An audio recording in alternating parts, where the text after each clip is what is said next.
Before I say I do, I need to confess something I've never told anyone, not even you. The air froze. Guests held their breath. The man at the altar went pale. And the bride, standing in a gown that cost more than her car, whispered, "I slept with someone else." Chapter 1: The Beautiful Lie. Emma Carter was the kind of woman who had spent her entire life doing things right. Straight A student. Prom queen. College scholarship. Law school. Dream job. Picture-perfect relationship. So when Jason Monroe proposed after 3 years together, she didn't hesitate. It was the next checkbox on the list of a perfect life. But Emma had a secret. And it wasn't just a fling, it was a moment of truth in a life full of performance. It happened 6 months before the wedding, on a trip to Seattle for a legal seminar. One night, drunk on wine and loneliness, she met Alex, a freelance photojournalist with calloused hands and a voice like thunder. They talked for hours, about everything and nothing. He looked at her like she was real. Not someone's trophy.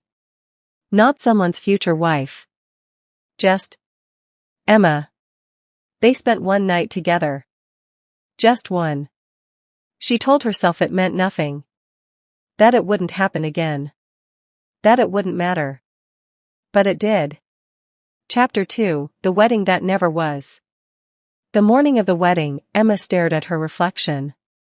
She looked perfect. But inside, she was unraveling. Jason was a good man, kind, loyal, safe. But when he said, "I know you better than anyone," something in her always flinched. Because he didn't. Not really. He loved the version of her she'd built for him. As she walked down the aisle, her hands trembled. Not from fear, but from the weight of living a lie. And when the officiant asked, "Do you take this man?" Emma looked Jason in the eyes, and said, "I need to tell you something first." The room fell silent. Chapter 3: After the Collapse. Emma left the church alone. No reception. No marriage. Just whispers, judgment, and her own shattered sense of self. She moved out of their shared apartment. Took a leave of absence from her firm. People called her reckless. Heartless. Stupid. Jason blocked her. Her parents were ashamed. Even her maid of honor stopped returning her texts. She felt like she'd detonated her whole life, and maybe she had. But for the first time in years, she also felt free. Chapter 4: Rebuilding from Rubble. Emma spent the next months doing something she'd never done before, listening to herself. She picked up painting again. She volunteered at a youth center. She went to therapy. She journaled. She cried. She questioned everything. And she realized something hard. She never cheated because she stopped loving Jason. She cheated because she'd never fully known herself enough to love anyone honestly. One night, while cleaning out old emails, she found a message from Alex. "I don't know what happened after that night, but I hope you found the courage to be real. You deserve to be." She smiled. It wasn't about him. It was about her. Chapter 5: Naked Vows.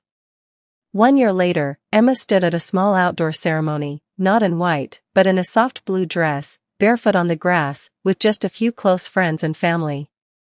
And across from her stood someone unexpected, herself. She wasn't getting married. She was renewing her vows to her own life. The officiant, a therapist and friend, guided her through a commitment ceremony. She spoke promises aloud. "I vow to stop shrinking myself for others. I vow to love deeply, even when it's messy. I vow to live honestly, even when it's hard. I vow to forgive myself, for all of it." She cried. Everyone did. And after, when someone asked, "Would you ever consider love again?" she smiled. "Not until I know it's real, not the perfect kind, the honest kind. Naked. Raw. Like vows should be."